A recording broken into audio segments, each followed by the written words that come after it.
She was born Anne Frances Robbins on July 6, 1921, in New York. Her birth father essentially abandoned her and her mother. Nancy Reagan's mother was an actress, and she was on the road and away from Nancy. So I think she always felt kind of abandoned as a young child. In 1929, Nancy was 7 years old when her mother married a prominent neurosurgeon named Loyal Davis. The move to his home in Chicago provided Nancy with a strong parental figure. He was always there for her, which her biological father wasn't. He was quite inspirational for her.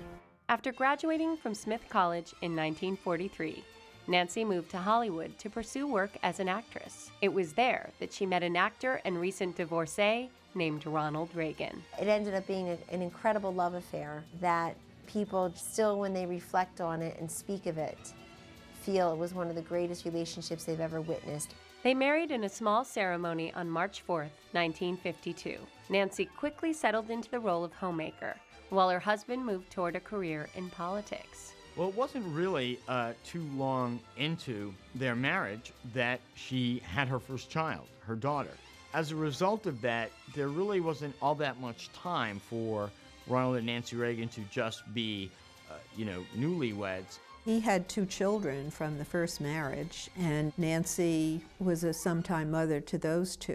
In 1967, Ronald Reagan was elected governor of California. Life under the political limelight was not easy for Nancy. The political coverage she received as a governor's wife was hypercritical. The press was very hard on Nancy Reagan. They really played into the caricature and stereotypes of her as wealthy, privileged, distant. Nancy Reagan responded to the criticisms by becoming a much more visible force in her husband's presidential campaigns. Every strategist knew what a powerful ally Nancy Reagan could be, and if they got on the wrong side of her, that they'd be gone. In 1980, Ronald Reagan defeated Jimmy Carter to become the 40th president of the United States. Nancy Reagan came in and undertook some refurbishing and redesign projects within the White House, and it led to some negative press. But even her harshest critics could not deny Nancy's devotion to her husband. Nancy Reagan was there as the president's wife, first and foremost. She was highly conscientious about his nutrition, about his rest and sleep, about making sure he wasn't overworked. In 1982, Nancy Reagan launched a national drug awareness campaign called Just Say No. Nancy Reagan herself didn't just give it lip service. She traveled about 250,000 miles to try to promote the Just Say No campaign. Eventually, it became a policy issue that she was very much involved in. After 8 years in the White House, Ronald and Nancy Reagan returned to California. They were the most devoted couple that most people had ever seen. They traveled around the world. They both wrote their memoirs. But once his Alzheimer's set in, Mrs. Reagan became his caretaker. Ronald Reagan passed away on June 5, 2004.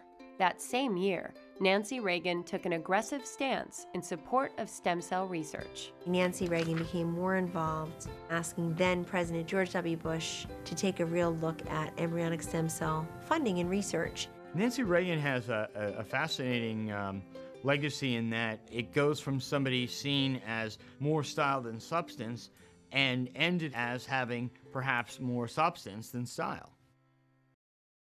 Mark Twain is now thought of as America's first celebrity because he was so good at capturing the public imagination, and it became important to him to have a public image.